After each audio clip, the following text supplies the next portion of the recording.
This week I'm doing things just a little bit different. I've got things in a different order. Right now people are telling me that all the companies are struggling, freight is bad, and Tom, you're different, you're special.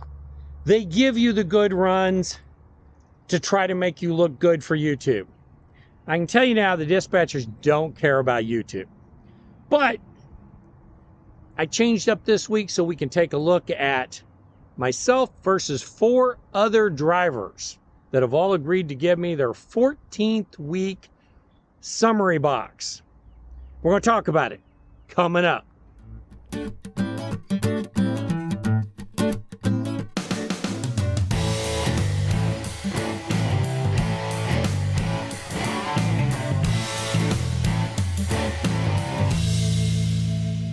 When we take a look at this week's logs, we'll see that I had 2,914 dispatched miles, 3,807 logged miles, 3,808 odometer miles. Whoa, hold the phone. This is what I've been telling everybody about. You got to watch out for is that carryover. Because of that carryover, next week is going to be a very good week because I've got 900 miles carried over onto next week's pay chart. A lot of times you're going to have people who do that with their pay statements. They'll show you that one good pay statement, tell you how great it was, and you won't realize they had carryover. Time to take a look at my unedited pay statement for the pay period ending April the 1st. This is the 14th week of 2023. The first run on this week was from the Fort Recovery, Ohio terminal to Lithia Springs, Georgia to Shady Jail, Georgia, my home. $433, 649 miles, 66.7 cents per mile. Now keep in mind these don't always go in order because they go by the trip number rather than the order I actually ran them in. The second run showing on this week's pay statement went from Laredo, Texas to New Bremen, Ohio to Fort Recovery Terminal in Ohio. It paid $985 and had 1,497 miles or 65.8 cents per mile. The third and final trip on this week's pay statement went from Shadydale, Georgia to McDonough, Georgia, Beaufort, Georgia, Newcastle, Indiana, and ended at the Fort Recovery, Ohio terminal. It paid $601, had 766 miles, 478.5 cents per mile. This week, as always, on the first week of every month, I got $300 for taking the insurance cash out. This means I don't use the company insurance.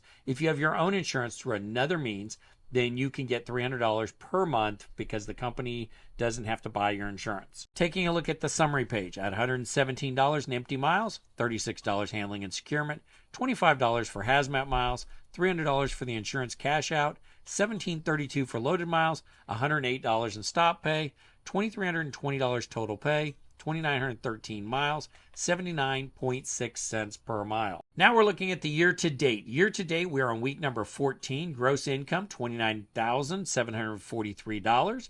Total miles, 38,464 miles. That puts my average gross per week at 2124 and my average miles per week at 2747. When you divide that by 14 and you multiply by 52, you come to an annual estimation of $110,448, 142,844 miles, and 77.3 cents per mile. Now, we're not paid hourly, but if we were, it's a good exercise to take a look at. $2,320, I worked 72.5 hours. If I was paid on an overtime pay scale, 40 hours of that would have been regular, 32.5 would have been overtime, and my rate this week would have been very low at $26.17 per hour. If I was paid straight pay, it would have been $32 per hour. Year to date, I've made $29,743. That's 772 hours work. Of that, regular time would have been 559. Overtime would have been 213. Now remember, I calculate that on a weekly basis. So my overtime included pay would have been $33.84 per hour, and straight pay would have been $38.51 per hour. Now, truck drivers, as I've said, are not paid by the hour. It's just an interesting calculation to look at.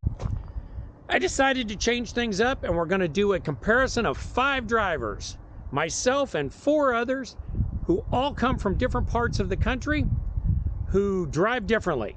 Let's watch it. All right, it's time to compare mine to 4 other drivers, also with Cheeseman, looking at the 14 weeks summary box. Okay, looking at it, you can see I've spent 8 34-hour resets on the road year to date. My year-to-date miles driven is 38,464 miles. That comes to an average of 2,747 miles per week. My year-to-date gross income is $29,743, and my average gross income per week is $2,124.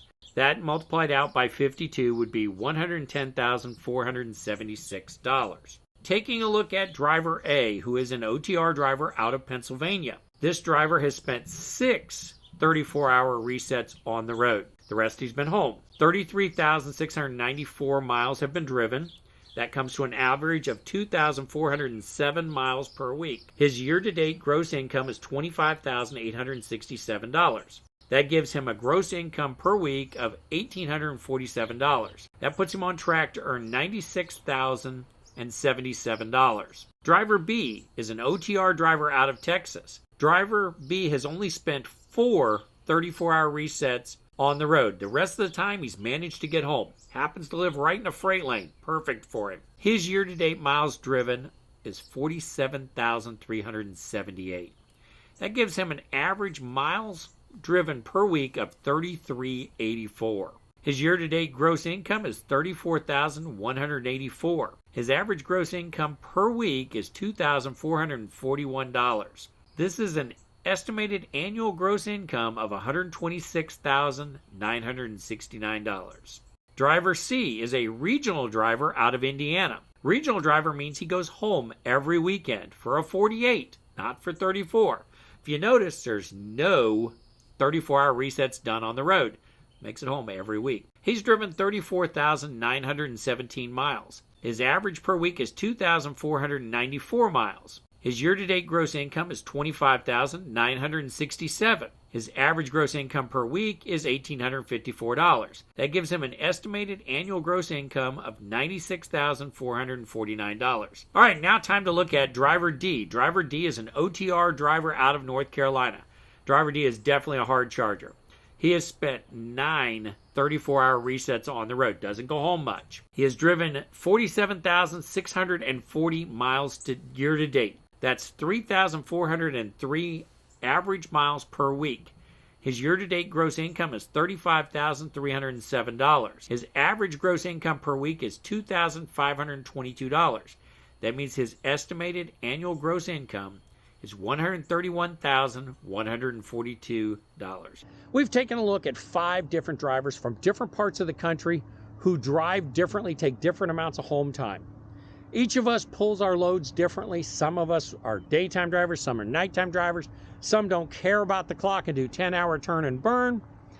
Every one of us is different out here, and that's true at every company you go to. One of the keys right now is it's like a game of musical chairs. 2023 is going to be a brutal year. And when that music stops playing, you want your butt in a seat. Some companies are cutting back on driver miles. Drivers are not getting enough loads to really do well. They're going to have a weak year. Some of these companies are actually stating it outright on their YouTube videos. I watch the YouTube videos for several different companies. And the companies themselves are putting out that it's going to be a hard year. Stick with us. Other companies are reducing capacity to be able to keep the drivers they have whole. I have not heard a single driver complaining about pay over here at Cheeseman. Now, I'd love for everybody to come to Cheeseman. I'd love those kind of referral bonuses because Cheeseman pays a good referral bonus, but Cheeseman is very smart with the referral bonuses. I get my referral bonus at 2 months, 4 months, 6 months, and 9 months. Guess when you get your recruiting bonus? Yeah, 2 months, 4 months, 6 months, 9 months. Man, what a coincidence. That's because if you're not happy and you leave, I don't get paid. Now, I'm telling you, I can't take everybody here because I wish we could. It's a great company to work for. They've got culture, great home time, good equipment, and great compensation. Problem is, they've reduced capacity and they know what they're doing. They pick the drivers in areas they know they can get you home. Doesn't mean you shouldn't apply. But I can tell you now, if you live way out of a freight lane that we drive, it's probably not going to happen. But let the recruiters tell you no. And don't quit your other job until you have an orientation date. Because You never know what can happen. You might get approved to come here and they don't have a truck for you. Now, we do have those new trucks coming in that are getting logoed, but they got to get logoed. They got to get all the things done that they got to do in the shop to get them ready for the road. And until next time, make sure you're enjoying every day at work.